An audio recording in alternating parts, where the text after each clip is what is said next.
Hello ನಮಸ್ಕಾರ, ನಾನು ನಿಮ್ಮ ಕುದುರೆಗುಂಡಿ ಪಂಜಳ್ಳಿ ಎಂಟರ್ಪ್ರೈಸಸ್ಸಿಂದ ಮಾತಾಡ್ತಿರೋದು.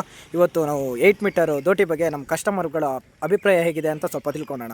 ಪಂಜಳ್ಳಿ ಎಂಟರ್ಪ್ರೈಸಸ್ ದೀಕ್ಷಿತ್ ಅವ್ರ ಹತ್ರ ನಾನು ಒಂದು ದೋಟಿ ತಗೊಂಡಿದ್ದೀನಿ. ಇದು ನಮಗೆ ಅಡಿಕೆ ಕೊನೆ ಕೊಯ್ಯೋಕ್ಕೆ ಮತ್ತು ಔಷಧಿ ಸ್ಪ್ರೇಗೆ ಭಾರಿ ಅನುಕೂಲವಾಗಿದೆ. ಮತ್ತು ಲೈಟ್ ವೆಯ್ಟ್ ಇರೋದ್ರಿಂದ ತುಂಬ ಅನುಕೂಲ ಆಗ್ತಿದೆ ಎಲ್ಲ ಕೆಲಸಗಳಿಗೂ. ಇದ್ರ ಬಗ್ಗೆ ಸ್ವಲ್ಪ ಕಾರ್ತಿಕ್ ಅವರು ರಿವ್ಯೂ ಮಾಡಿ ತೋರಿಸ್ತಾರೆ. ಈಗ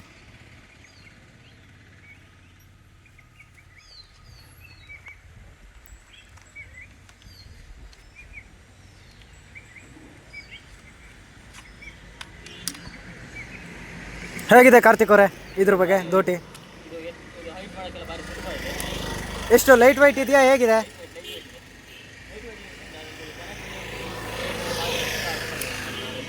ಮ್ಯಾಕ್ಸಿಮಮ್ಮು ಇದು ನಿಮಗೆ 28 ಫೀಟ್ ಬರುತ್ತದೆ. ಇನ್ನು ನಮ್ಮದು 5 ಅಡಿ ಸೇರಿ ಟೋಟಲ್ ಒಂದು 33 ಹತ್ತತ್ರ ಆಗುತ್ತೆ ಟೋಟಲು. ತುಂಬ ಚೆನ್ನಾಗಿದೆ, ಲೈಟ್ ವೆಯ್ಟ್ ಇದೆ. ಇದು ನಮಗೆ ಕೊನೆ ಕೊಯ್ಯೋಕ್ಕೆ ಔಷಧಿ ಸ್ಪ್ರೇಗೆ ಭಾರಿ ಅನುಕೂಲ ಆಗ್ತಿದೆ ಇದರಿಂದ. ತುಂಬ ಧನ್ಯವಾದಗಳು.